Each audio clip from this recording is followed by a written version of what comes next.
Was your home built before 1978? Then you must clean lead safe. I'm Anthony Weaver with the Lead Paint Detectives, and I'm going to show you a real-world example of how to clean an old wood floor lead safe. As a lead risk assessor and renovation repair and paint RRP certified, I'm going to follow the RRP rules as if this was an EPA Post-Renovation Clean-up by only cleaning 40 square feet. I taped off 40 square feet that I'll be cleaning. To give you a visual example, 40 square feet isn't even as big as 2 4x8 sheets of plywood.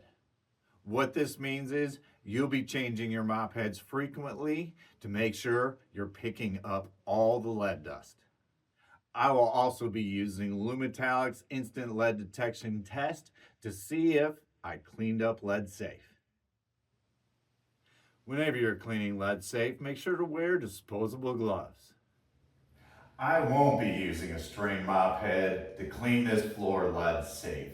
Number one, when you bring out the string mop head, it carries invisible lead dust as you're cleaning, and you want to keep your hands away from the mop head as much as possible. The second reason is it carries a lot of water, and when your floor isn't waterproof like this one, it takes a lot to bring enough water out of this so you don't damage your floor.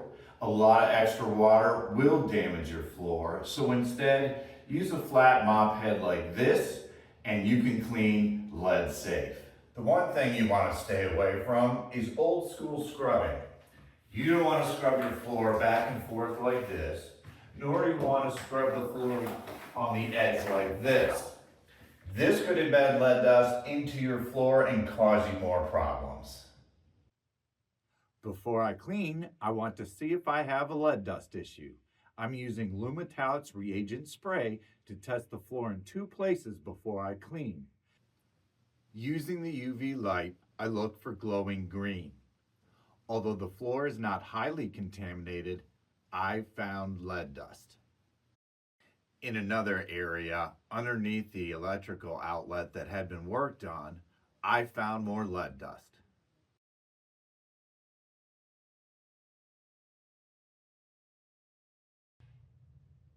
The first step is vacuuming with a HEPA filtered vacuum.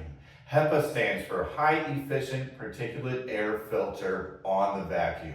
This will pick up invisible lead dust where a standard vacuum does not do that. Vacuum in one direction, then vacuum in the opposite direction.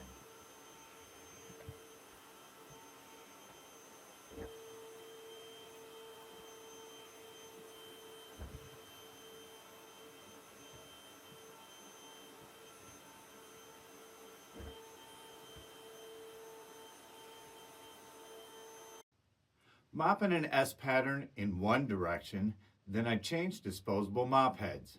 In an S pattern, I mop in the opposite direction. I change the disposable mop heads often while lead safe cleaning. Depending on how dirty the floor is when I start, will determine how many mop pads I need.